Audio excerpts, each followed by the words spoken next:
Captain, we have them. We've established Transporter Lock, the Star Trek Discovery podcast. Join Ken and Sabriel each week as they explore strange new episodes, seek out new plots and new characters, and boldly go where no podcast has gone before.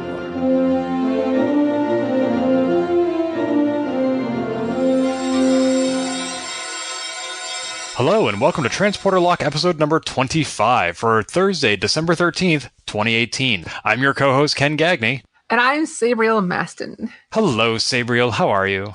Hello, Ken. Well, I'm dizzy, but that's unrelated to Star Trek this week. Are you sure it's not just that the latest Star Trek left you dizzy? No, it definitely did not do that. Or you're just dizzy with the deluge of all the new Star Trek content that's coming in the next year? That would be great. I wish it was that. But yes, that is an exciting bit of news, too. And we got a bunch of, I don't want to say a bunch of news. We got some news since we last talked. But how titillating to live in a world where in every episode of Transporter Lock, there is Star Trek news. We lived for so long without anything new to discuss. After Enterprise went off the air in 2005, there were no new TV shows for over a decade, no new movies for several years, and now there's just Star Trek news bursting at the seams everywhere you turn. Yeah, for quite some time, all it was when someone died from the original series. Oh, that's sad. Or who guessed it on. Yeah, I mean...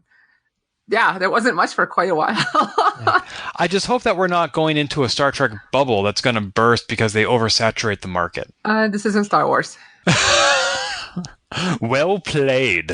All right, so we are going to be talking about the third and the penultimate short treks, that being the Brightest Star. But let's start with the news that we are talking about. And what is that news, Captain Sabriel? Well, we have some new news on the new Captain Picard. I don't want to say Captain, but we have new stuff on the Picard series that's coming out. It looks like they are aiming to have it released by the end of next year, I guess 2019. So, maybe next week we could have a new Picard series. By the end of calendar year 2019, we will have a new Picard series. I suspect that if Discovery is doing this thing where it debuts in January and runs through like March or April, then the two shows will not be overlapping, kind of like TNG did with DS9 and DS9 did with Voyager. Yeah, I don't think they'll do that. However, speaking of that, there is going to be another extra episode or two of Discovery. Whoa. Back up the trolley. This is news to me. What have I missed? Yeah, you just reminded me when we were talking about... season length. Like, oh yeah, I remember reading they added a few more episodes of Discovery. So how long was season 2 going to be, and how long is it now?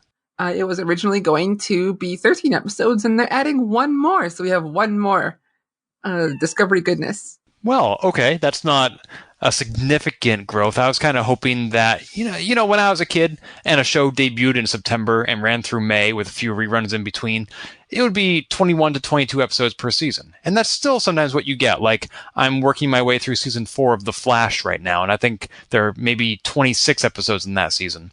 So 13 to 14, okay, that's cool. I guess maybe they had a little bit more extra narrative than they could fit, but it's not really like they're changing up the ball game and saying, oh my gosh, we're going to take this thing places you've never seen. Season 1 is so successful, we're going to expand season 2 even more. I'm okay with not overdoing it. I am currently on season 11 of my Frasier rewatch, and there's a lot of filler. Yeah, I can imagine. I stopped watching Frasier in 2000, around the time that Niles married Daphne. I felt like that's when they jumped the shark. That season was very weak. 10, 11, good stuff. Oh, it got better? Yeah. Dang, maybe I should get back into it. You will actually see tons of Trek alumni. I was joking online that I could tell when Deep Space Nine and Voyager ended because those actors started appearing on Frasier. All they needed to do was get Scott Bakula's autograph. They even referenced Enterprise, yes. I've seen Renee Auberjonois, Nana Visitor, who played Kira, and let's see, we just had Patrick Stewart in the season or last season here, playing a very gay man who runs an opera house, and he was dating Frasier, but Frasier did not know it. Oops. I can see how that would be problematic. So I think that's all the Star Trek news we have. Shall we get into this week's short treks, that being The Brightest Star? I suppose we may as well. You can kind of get an idea of what we thought about this episode. Were you disappointed by it?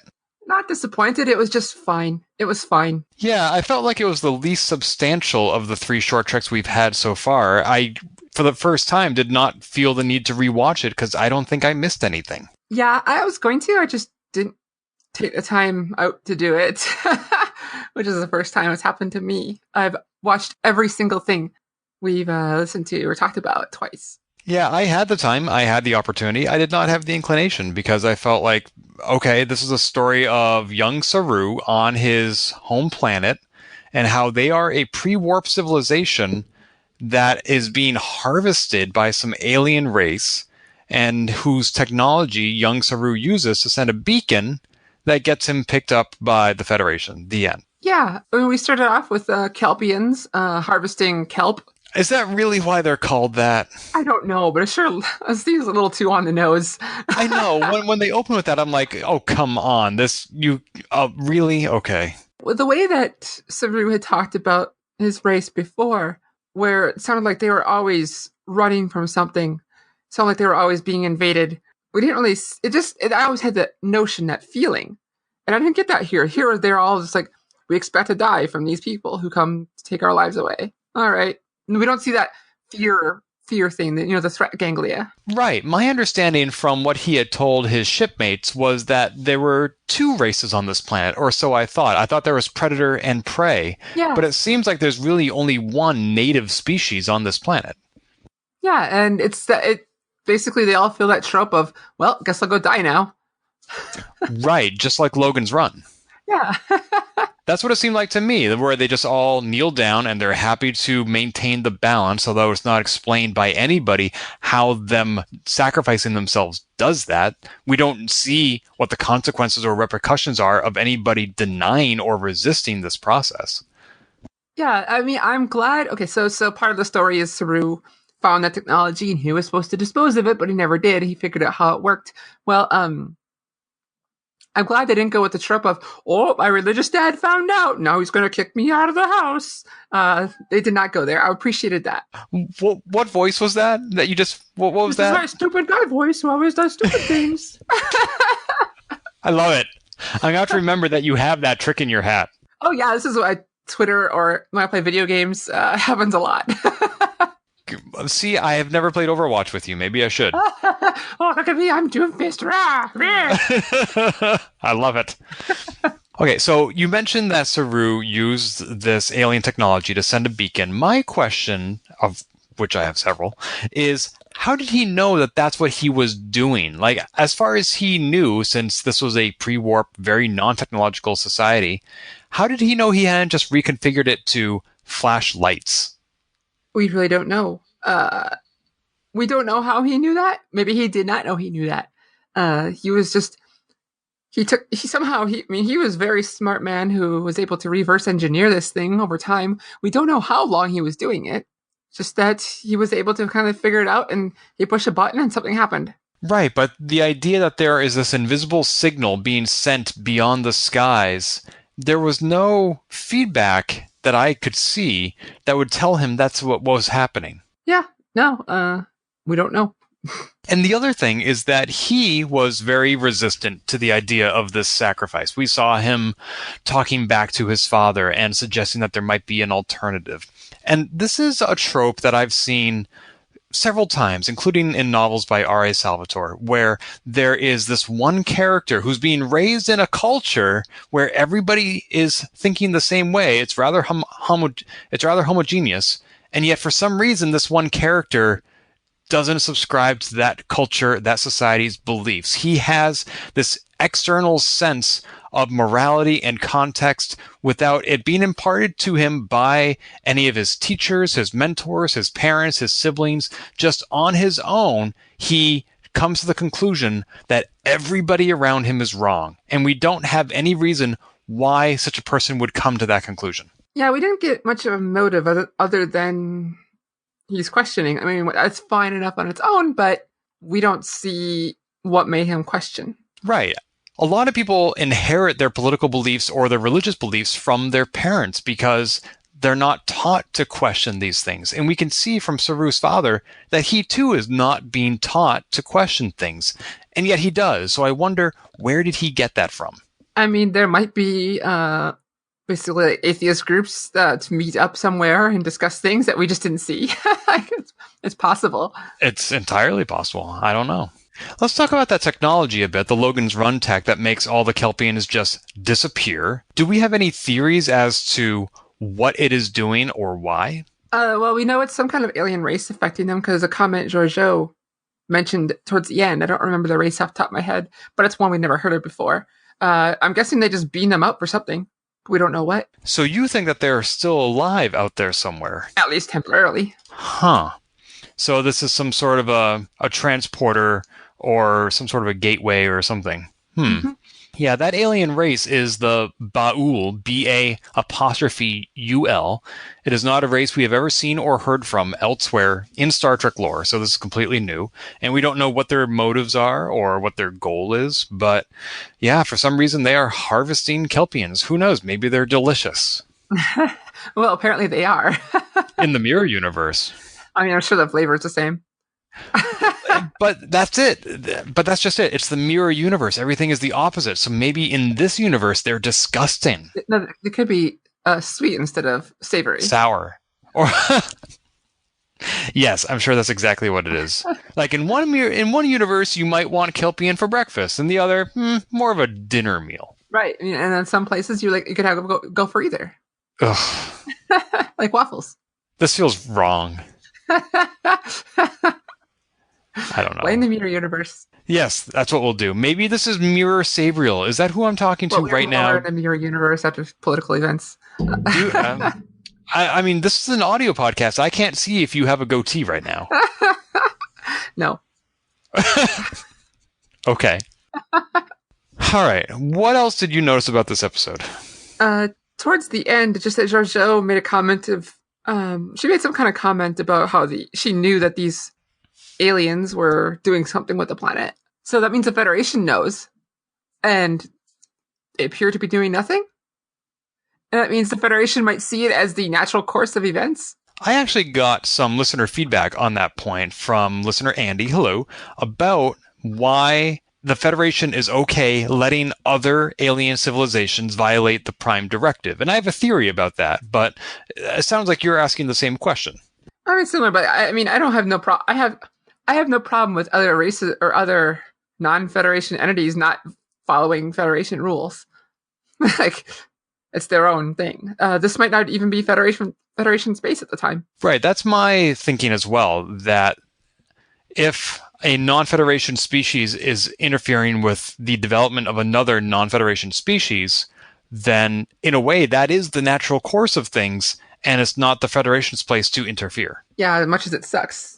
Who's to say they might make a case for doing it, but I mean, we just don't know enough to what we don't know. I mean, it's really no different from the Federation refusing to intervene in the Cardassian occupation of Bajor.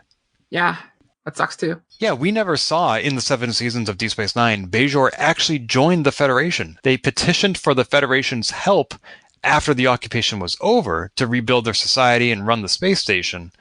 But even that amount of help, I think, was limited. So I assume that a similar principle is at work here that allows this alien race to harvest the Kelpians without the Federation giving a lick. It sucks to be able to say that. But it is what it is. Right. You know, it's a non-interference policy for better or for worse.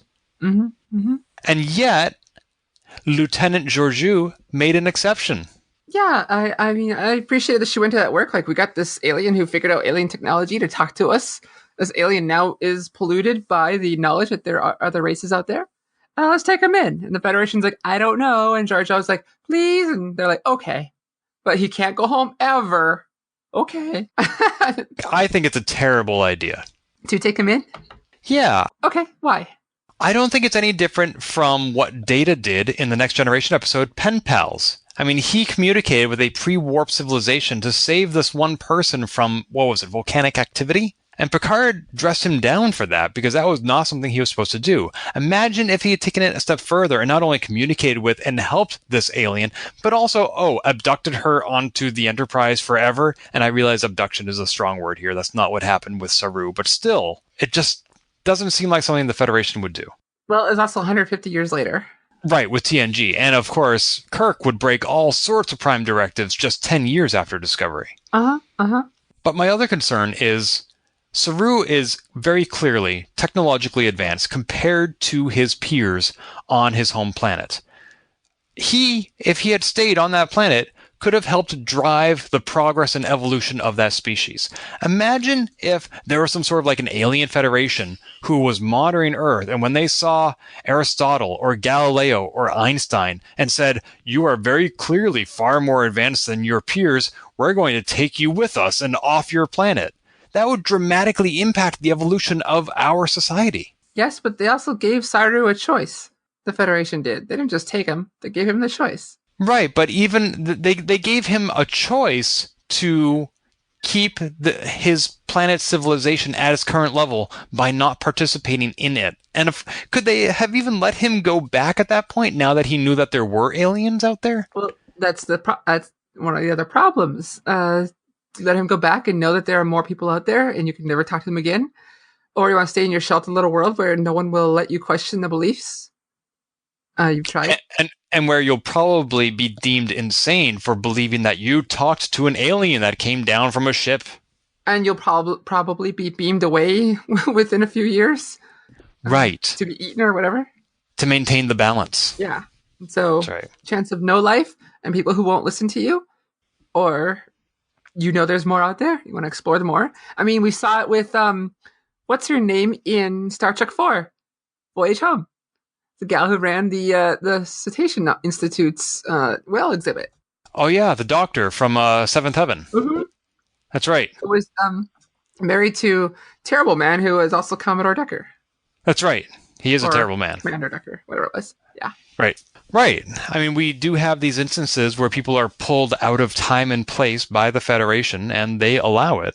I mean, I'm almost willing to give Kirk a pass because that's his MO. It's what he does.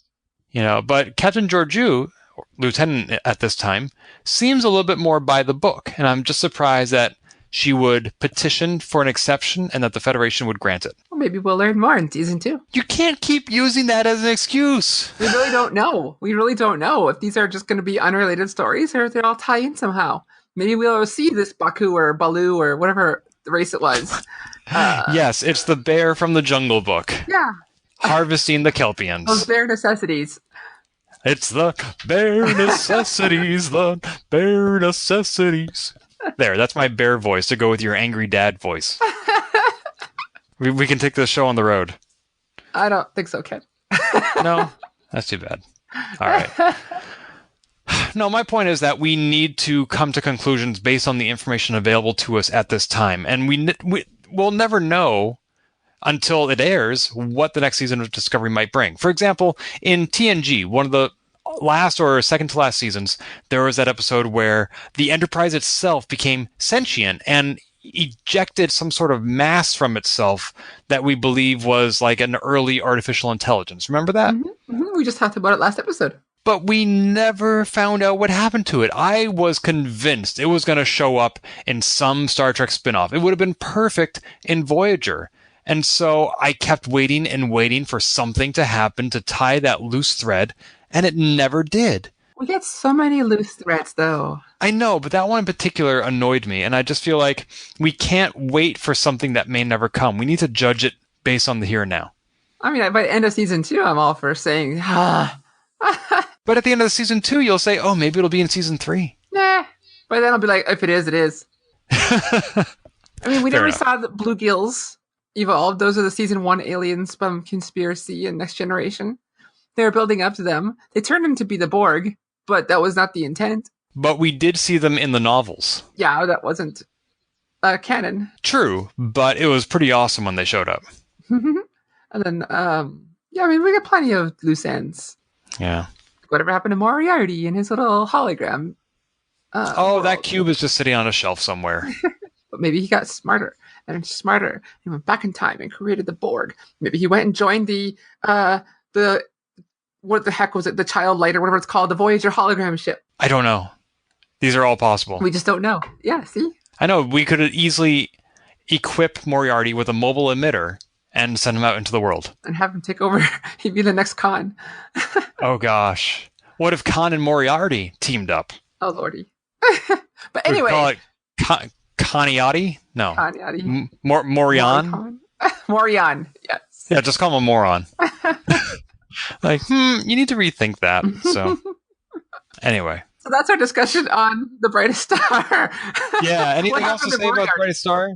I think I'm done here. Do you have anything else? I don't really. That kind of bums me out. Like, I don't want to stay on the edge of my seat waiting to find out what happened, why Saru is the way he is, or his people. But just like, I wish we could have gotten more time there. I wish the Star Treks weren't always 15 minutes, maybe 20 minutes. Maybe something like that. Like, I just feel like we didn't get, I wish just a little bit more. And it's not the, I want a little bit more that makes you excited to watch more. It's just I want a little bit more because they didn't give me enough. But on one hand, isn't it better for something to be too short than to be too long? I don't know. I think we talked about this too. I think we talked about this on the first short trek. It's like, it just felt like they were just missing a scene or two or a line or two that would have made it better, made it more complete. True, but the fact that you're left wanting more suggests that what was there was good. No, that's what I was just saying. Like, it didn't make me wanting more. It made me want more. Or maybe it's the other way around. like it made me feel like it was incomplete instead of wanting more. I see. Okay, that is an important distinction. That is valid. Okay. So you felt like The Brightest Star, similar to, what was the first one? The Escape Artist? The Runaway, yeah. That it was incomplete. You feel both of those are incomplete. Yeah. And this one more than the Runaway. But just like a moment more. It just felt too short of a trek. Give me like a couple extra steps. So the only complete short trek we've actually seen so far is Calypso. Yeah, that one is really good. Which is surprising to me because, well, maybe it's not surprising once I think about it, because Calypso was the densest short trek, in my opinion. I feel like there was a lot happening there, and they fit it all in. I mean, we meet a new character, we learn his backstory, we meet another new character, learn her backstory, which dates back 1,000 years. We see how the two of them interact and how their relationship evolves, and then how they part ways. And that all happened in like 15 minutes. Yeah. And here's Saru mining or like grabbing kelp. He finds an alien thing. Oh, he's going with them. Okay, bye. Right. You know, like at the beginning of our transporter lock about Runaway, I gave the TLDR version, and you kind of scoffed and said, wow, that was a little too short, Ken. When I gave the abridged version of The Brightest Star, there weren't any objections because we didn't miss anything. That was it. Yeah, I feel like there's nothing gained. Unless there's some context, unfortunately, that we have to wait for later in the season. I feel like there was nothing gained by this short trek. Yeah, I feel like this could have been a 6-page comic book. Yeah. Like, there's nothing wrong with it. It's fine. I didn't hate it. It's just not worth the $10 this month. Right. And you know, that's the argument I always make, is that any Star Trek is better than no Star Trek. Like, there is some bad Star Trek, like Shades of Grey, but those are the exception, not the rule. And I would say that The Brightest Star, it was not bad Star Trek. It was not Shades of Grey Star Trek. But, like you said, if you're subscribing to CBS All Access just for this month was a bad month to be a subscriber. Yeah. Thankfully, you can watch other great shows like, I can't think of any CBS shows. Murphy Brown. Can you watch Frasier? No, I don't know. I watch Frasier on Netflix. Is Frasier CBS? I don't know. Yes, it is. Okay, run by CBS, aired on NBC, similar to Cheers and Wings, and you can watch all those on CBS All Access. But why bother? You can have no ads on Netflix. What would be cool is if, as you're going through the back catalog of Star Trek episodes available on CBS All Access, that at the end of the episode, it would pop up and say, if you liked this guest star, they also showed up in this episode of Frasier. Click here to watch. Yeah, I just saw Timothy, who was the race on TNG that once you hit 60, you just commit suicide because you just do. Laxwana had trouble with this. Yeah, he was on Frasier. Everyone thought, or Roz thought maybe Timothy was Frasier's dad because they acted exactly the same. And of course, Kelsey Grammer was the captain on the TNG episode Cause and Effect. Yeah, he was Batesman on the It wasn't the what was the ship? The Bozeman. That's right. Yeah. He was Captain Morgan. How fitting. That's a great episode. Go back and watch that one instead of the short truck. Yeah, just watch it over and over and over. You know, if I recall my memory beta correctly, I think Captain Morgan Bateson was the original intended captain of the NCC 1701E before Picard. I don't know much of the beta canon. Yeah, I think it was just a short story, and I don't remember why he didn't get the role in the end. And of course, this is not like trying to cast Kelsey Grammer. This is just a short story that was written only. And it's a short story that came out years after TNG went off the air. But yeah, they really tried to shoehorn him in to the TNG canon. I think after D exploded, Picard was ready to retire, and they were going to give Bateson the next Enterprise, and then Picard's like, "Nope, I'm good for one more tour of duty." Because I'm Dr. Frasier. I mean, Dr. Captain. Right. Morgan Bates. It is Doctor Strange, but who am I to judge? Okay. And we have one more episode of Short Treks coming out on January 3rd, the first Thursday of the month, as always, and it will be The Escape Artist. And this one will star Rainn Wilson, returning as Harry Mudd. Yeah, I'm all for more Harry Mudd. Yeah, and I believe that is the one written by Michael Chabon of The Adventures of Cavalier and Clay, as we've discussed before, and he also wrote, or is writing, some of the Picard series. Yeah. So this should be exciting. It'll be our first taste of his script writing in the Star Trek universe, which might give us a hint of what kind of quality to expect from the Picard series. So don't let us down. No, and don't you, listener, let us down. Be sure to stay tuned to more Transporter Lock. You can find us at transporterlock.com, where you can also like and subscribe, and those iTunes reviews, if you want to leave one, do help other listeners find us, because there are a lot of Star Trek podcasts out there. And of course, ours is the best one, but nobody will know it unless you leave that 5-star review. You can also find us anywhere that podcasts are hosted. We recently added the show to Radio Public, and we've added even more outlets since then. So just let me rattle them off. You can find Transporter Lock at iTunes, Stitcher, Google Play Music, Mixcloud, Spoke, Overcast, Acast, Pocket Cast, Castbox, TuneIn, and Radio Public.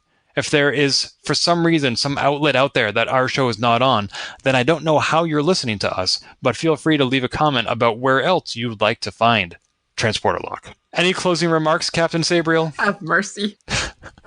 There is no mercy for you, Sabriel. You'll get that reference if you ever go back and watch Full House. No, I don't get it. Otherwise, no. I have no other comments other than don't get CBS All Access until the new season begins. Which will be on January 17th. We'll talk to you soon. Goodbye. If you've enjoyed this episode, please leave a review on iTunes and keep your hailing frequencies open by following us on Twitter at TransporterLock or subscribing to our podcast and email newsletter at transporterlock.com.